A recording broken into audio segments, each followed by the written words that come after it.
Hi అండి, welcome to Mukunda vlogs. అందరికీ నమస్తే. ఎంతో టేస్టీగా ఈజీగా పప్పుల పొడి ఎలా చేయాలో చూపించబోతున్నానండి. చాలా ఈజీగా చేసేసుకోవచ్చు.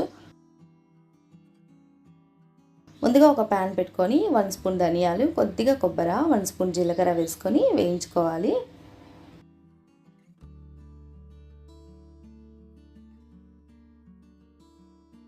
టూ కప్స్కి హాఫ్ కప్పు మిర్చి అయితే సరిపోతుంది. మిర్చి కూడా వేసుకొని వేయించుకోవాలి.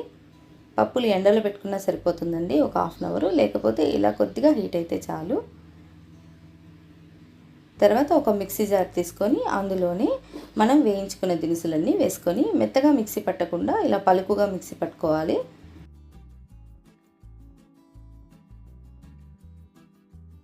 తర్వాత పప్పులు కూడా యాడ్ చేసుకొని ఒక్కసారి బ్లెండ్ చేసుకోవాలి.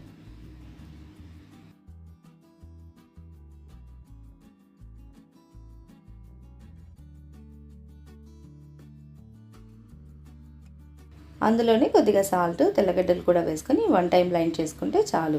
ఎంతో టేస్టీగా ఈజీగా పప్పుల పొడి రెడీ అవుతుందండి. ఈ పప్పుల పొడి వేడివేడి అన్నంలోకి కొద్దిగా నెయ్యి వేసుకొని తింటే చాలా బాగుంటుంది. చాలా టేస్ట్గా కూడా ఉంటుంది.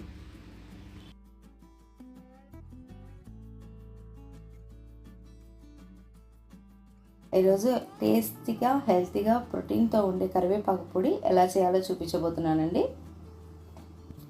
చాలా రకాలుగా ట్రై చేస్తారండి. ఈ విధంగా ఒక్కసారి ట్రై చేయండి, ఎలా వచ్చిందో కామెంట్ చేయండి. ముందుగా నేను 3½ కప్పు కరివేపాకు తీసుకున్నాను.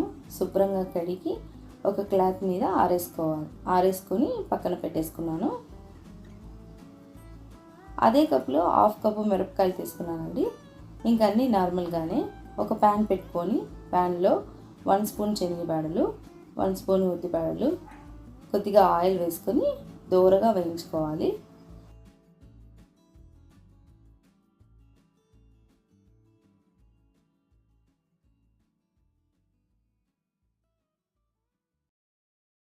అందులో 2 స్పూన్స్ నువ్వులు, కొద్దిగా ధనియాలు, అందులోనే జీలకర్ర,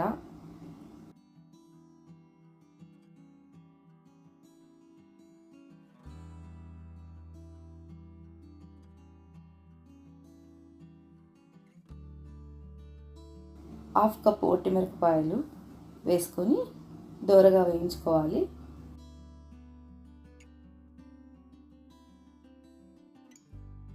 అన్ని ప్లేట్లోకి తీసేసుకొని అదే పాన్లో 3½ కప్పు కరివేపాకు, లేకపోతే 4 కప్పు కరివేపాకు అయినా తీసుకోవచ్చండి, తీసుకొని వేయించుకోవాలి.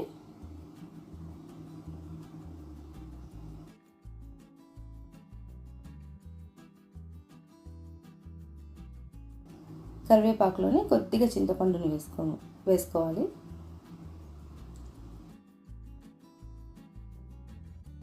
కరివేపాకు ఇలా వేగాక పక్కన పెట్టేసుకొని ఒక మిక్సీ జార్ తీసుకోవాలండి. మిక్సీ జార్లో మనం వేయించుకున్న దినుసులన్నీ వేసుకోవాలి. కరివేపాకు చివరన వేసుకోవాలి. ఇలా పలుకుగా మిక్సీ పట్టుకోవాలి.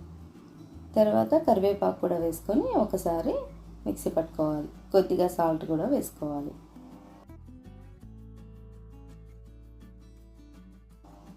అందులోని తెల్లగడ్డలు కూడా వేసుకొని 1 టైం బ్లెండ్ చేసుకోవాలండి. అంతేనండి, ఎంతో టేస్టీగా కరివేపాకు పౌడర్ రెడీ అవుతుంది.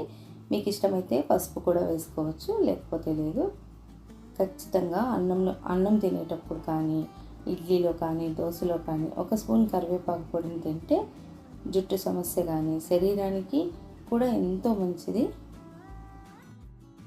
ఈరోజు శనగకాయల పొడిని ఎలా చేయాలో చూపించబోతున్నానండి. ఈ శనగకాయల పొడి రకరకాలుగా చేస్తారు. ఒకసారి ఈ విధంగా ట్రై చేయండి. 10 డేస్ వరకు ఎలాంటి ప్రాబ్లం ఉండదు, చాలా బాగుంటుంది. ముందుగా ఒక ప్యాన్ పెట్టుకొని 1 కప్పు వరకు శనగకాయలను వేసుకొని వేయించుకోవాలి.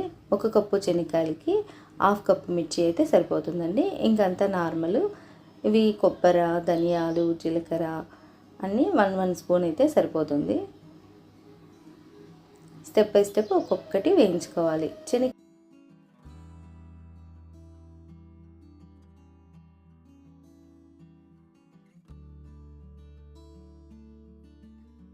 వేయించుకున్న తర్వాత అదే ప్యాన్లో కొద్దిగా కొబ్బరిను హీట్ అయితే సరిపోతుందండి.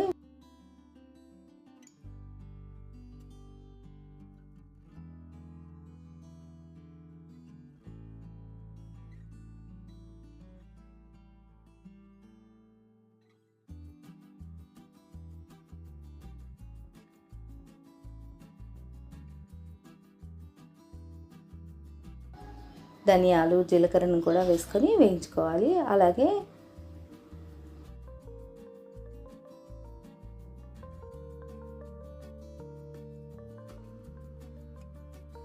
కొద్దిగా కరివేపాకు కూడా వేసుకొని వేయించుకున్న తర్వాత వట్టి మిరపకాయలు కూడా వేసుకోవాలి.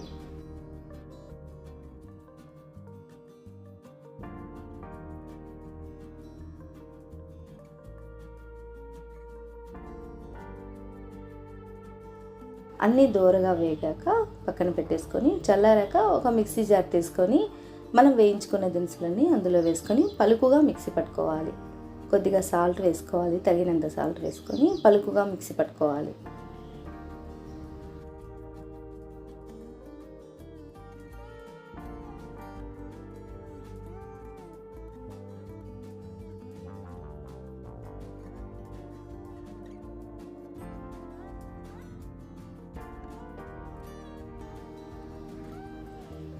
తర్వాత పల్లీలను యాడ్ చేసుకొని ఒకసారి మిక్సీ పట్టుకుంటే సరిపోతుందండి.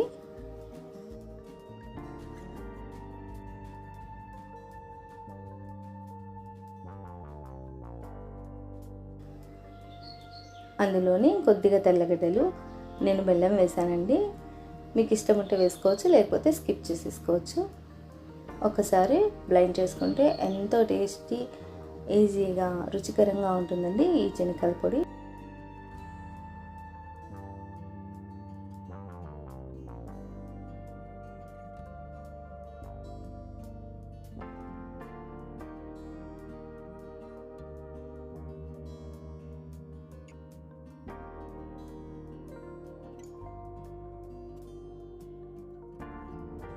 ఒకసారి మీరు కూడా ట్రై చేయండి, ఎలా వచ్చిందో కామెంట్ చేయండి, లైక్ చేయండి, షేర్ చేయండి, సబ్స్క్రైబ్ చేసుకోండి. Thanks for watching Kunda vlogs.